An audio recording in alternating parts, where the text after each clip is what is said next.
It's Paris Fashion Week 2007. The Palais de Tokyo is packed. Critics, designers, every fascinator who matters. They're all waiting for one man. Steve Jobs walks onto the runway. Black turtleneck, jeans, and white sneakers. He's not modeling. He's about to announce something. Something that will make the fashion world lose its mind. Wait, how did we get here? Steve Jobs, fashion designer? The guy who revolutionized turtlenecks? Yeah, in this universe, he never touched tech. He never even liked tech. Let's rewind. Picture this.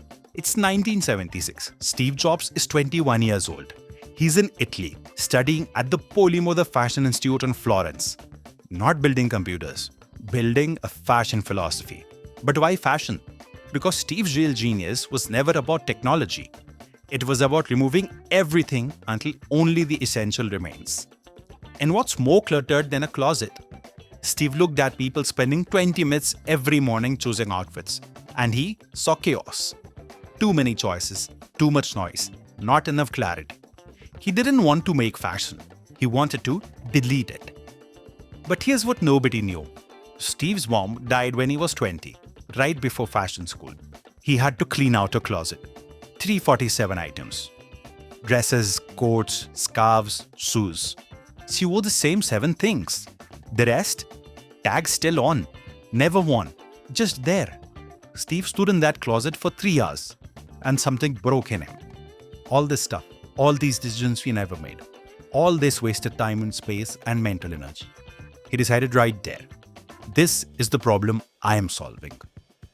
First semester at Polimoda, Steve shows up to fashion illustration class. Everyone sketching elaborate gowns, ruffles, layers, lots of buttons. Steve draws a rectangle. The professor walks over, stares at his paper and says, Mr. Jobs, this is a box. Steve looks up. He's that serious. And he says, It's a shirt. The class erupts in laughter. The professor sighs. Steve doesn't even flinch. While everyone else was adding, Steve was subtracting. While they designed for runways, Steve designed for his mom's closet. Steve became obsessed with one question. Why do people own 50 shirts when they only wear 3? He studied monks, military uniforms, surgeons. People who wore the same thing every day got more done. They had clearer minds, lived simpler lives. But those were personal solutions. Steve wanted to scale it, solve it for everyone. He started designing what he called the uniform collection. 7 pieces, all neutral, all interchangeable, all perfect. His classmates thought he'd lost his mind. His professors called it an insult to creativity. And Steve called it what his mom needed. 1980. Steve graduates. Nobody will hire him. Fashion houses want designers who make drama, statement pieces, things that photograph well. Steve wants to make the fashion equivalent of silence. So he starts his own company. He calls it Uniform. And the logo? A simple black square. That's it. Remember the first shirt he drew? The tagline? Simplify everything. In the first investor meeting, he's asked, So you're selling basic shirts? and Steve says, No, I'm selling back your mornings. They pass. Eventually, he finds one investor, some guy named Bill, who made millions selling soft closing window mechanisms for luxury homes. Bill gets it. They raised $250,000. 1985, Steve's first fashion show in Paris. The venue is packed, not because people believe in him, because fashion people would want to see Steve fail. The lights go down. Music starts. Minimal. Almost uncomfortably. First model walks out. White cotton t-shirt, black cotton pants, white sneakers. The crowd is silent. Second model. Grey t-shirt, black pants, white sneakers. Third model. Black t-shirt, black pants, black sneakers. Fourth model. The same exact grey t-shirt as model 2. And someone in the back yells, Is this a joke? Steve walks onto the runway. The same calm, That same I know something you don't energy. A fashion critic stands up. Mr. Jobs, where is the fashion? Where is the creativity? Where is the art?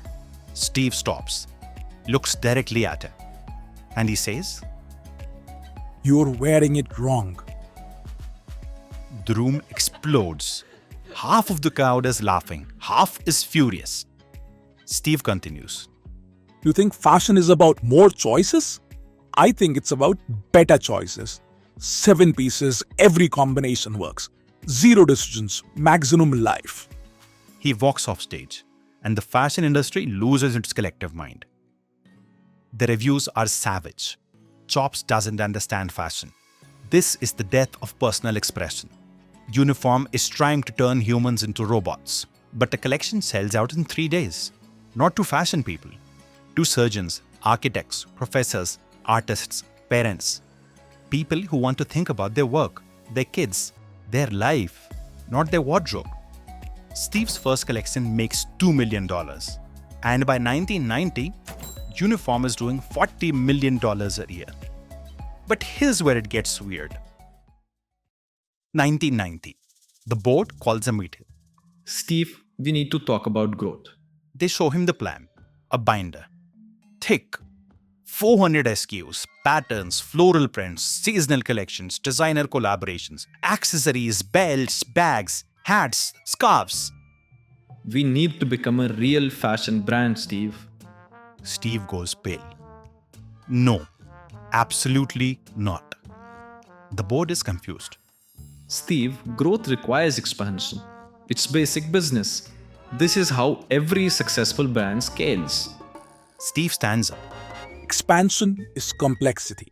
Complexity is noise. Noise is everything I'm fighting against. The board says, We can't sell 7 items forever. The market demands variety. The market is wrong. silence. The board votes 6:1. Steve Jobs is fired from his own company for refusing to add more stuff. Steve is 35. No company, no fashion house will catch him. But a friend calls. Hey, I'm starting a packaging company. Want in? The company is called Pixelbox.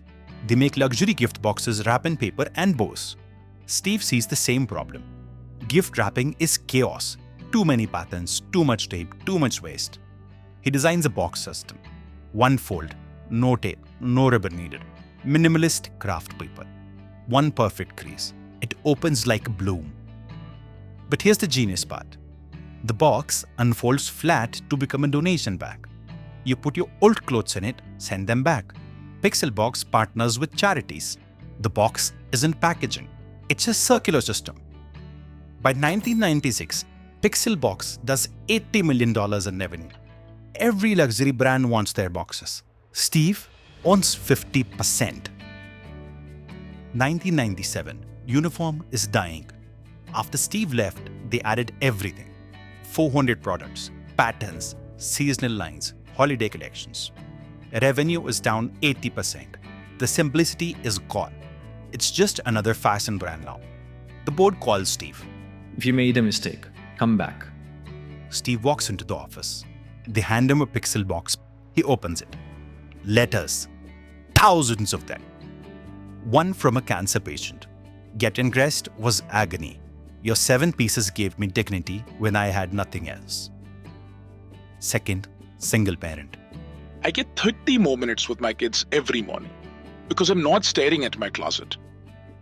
Third, a teacher. I used to cry choosing outfits. Now, I just live. Steve sits there reading for 2 hours. Then he stands up. Kill everything except the original 7 pieces.